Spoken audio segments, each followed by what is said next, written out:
Bonjour, aujourd'hui comme promis, nous allons parler de la HNA, ou la fusée qui explose.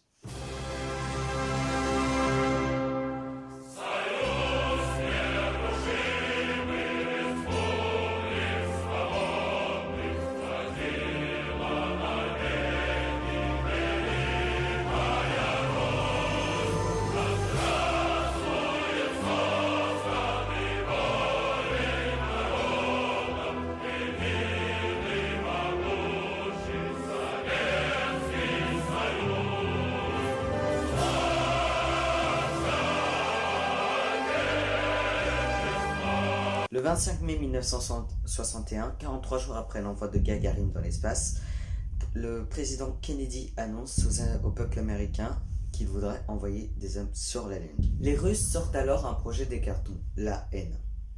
Korolev et Yangel sont alors en concurrence pour savoir quelle fusée sera choisie. Sera celle de Korolev ou celle de Yangel. Mais un troisième homme rentre dans la course, Chelomey. Chelomey commence le développement des fusées Atmour 96, l'ACBM UR-200, le lanceur UR-500 Proton et la navette Polio. En 1964, Korolev propose une fusée. D'une masse de 2000 tonnes, d'une capacité d'emport de 72 tonnes, cette fusée sera plus tard baptisée la NA. Et Korolev meurt de la suite d'une maladie. Il aurait pu peut-être s'en sortir, mais il était bien trop en mauvais état, après son passage au goulag et son passage au tabac. Je vous pense avoir un petit peu plus sur Korolev. Je vous conseille la vidéo de AstronoGeek, qui vous l'expliquera peut-être mieux que moi. En 1968, 2 ans après la mort de Korolev, la ENA est prête. D'une hauteur de 105 mètres, d'un poids de 2700 tonnes, pouvant placer en orbite 95 tonnes, constitué de 4 étages, le bloc A équipé de 30 moteurs NK15, d'une poussée totale de 4620 tonnes et 154 dans le vide, le bloc B équipé de 8 moteurs NK15V, délivrant une poussée de 1427 tonnes, le 3e étage au bloc 5 ou V, équipé de 4 moteurs NK21 délivrant 659 tonnes de poussée. Et enfin le 4e étage, le bloc G, équipé d'un seul moteur, le NK15, délivrant une poussée de 40,8 tonnes. Cela fait de la N1 la fusée la plus puissante qui n'a jamais volé. Sur les 4 vols de la N1, aucun n'a jamais fonctionné.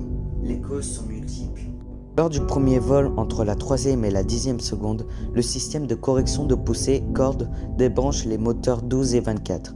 Puis à la 66e seconde, une augmentation des vibrations casse la canalisation LOX du générateur de gaz d'un des moteurs.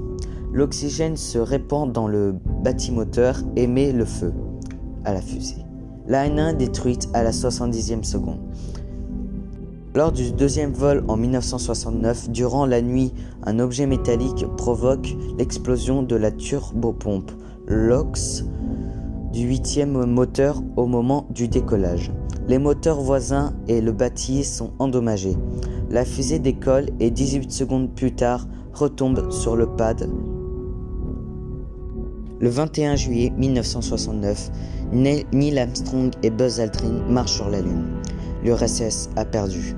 En 1972, la N17L est prête. Tout marche bien, mais à la 90e seconde, quand les moteurs centraux sont éteints, la rupture d'une canalisation LOX provoque un feu, détruisant la N1 à la 100e seconde. Et j'en passe. Je vous conseille quand même d'aller vous renseigner sur des sites pour savoir un peu plus, parce que j'ai quand même manqué quelques petits trucs. Ou d'aller voir ou d'aller voir la vidéo de AstronoGeek qui est sur YouTube. Merci d'avoir regardé cette vidéo. Comme vous avez pu voir, peut-être la qualité vidéo est bien meilleure que sur la dernière, parce qu'avant j'utilisais sur un iPhone 5S et maintenant j'utilise un Honor 8X quoi. Et la prochaine vidéo, je sais pas quel sera le sujet abordé. J'ai envie de quand même savoir un truc, parce que parfois, écrivant mes textes, un truc qui est pas bizarre, c'est est-ce que ce que je dis c'est correct? Parce que, par exemple, là pour la N1, j'ai utilisé deux sites. Un site que tout le monde connaît, Wikipédia, et un autre qui s'appelle Capcom, je sais plus quoi. Et sur chacun des sites, alors sur Wikipédia, il disait que les moteurs de la N1 c'était des, comme j'ai dit dans la vidéo, des NK15.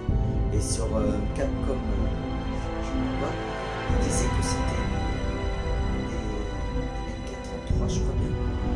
Et il y a, et sur Wikipédia, il disait que la N1 faisait 112 mètres de haut.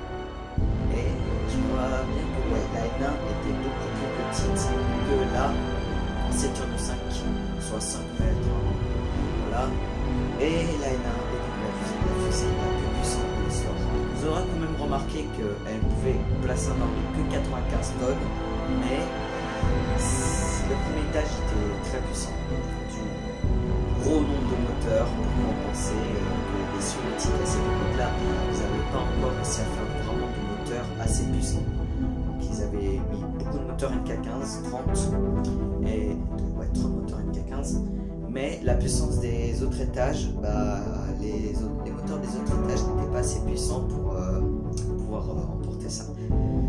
Emporter la cargaison, donc elle pouvait emporter soit moitié moins que la Saturn 5, qui avait que 5 moteurs à son premier étage. Voilà. Donc merci d'avoir regardé la vidéo. Je n'ai pas encore d'idée pour la prochaine vidéo.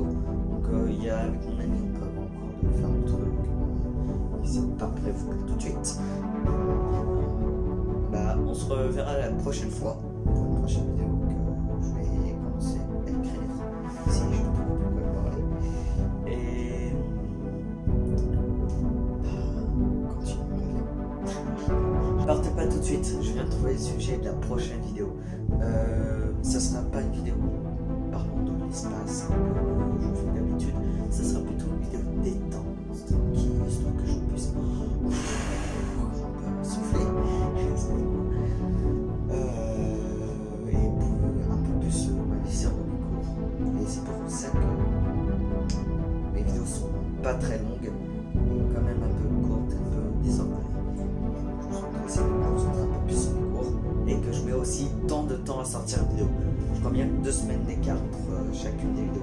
Donc là, bientôt, je vais sortir une petite vidéo détente, tranquille, montée quand même, que je vais essayer de monter, sur KSP, un jeu sur l'espace que j'adore de tout mon corps, de tout mon cœur.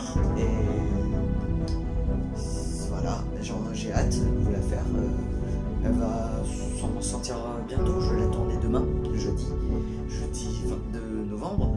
Et voilà. Soyez présents. Ça sera pas un live.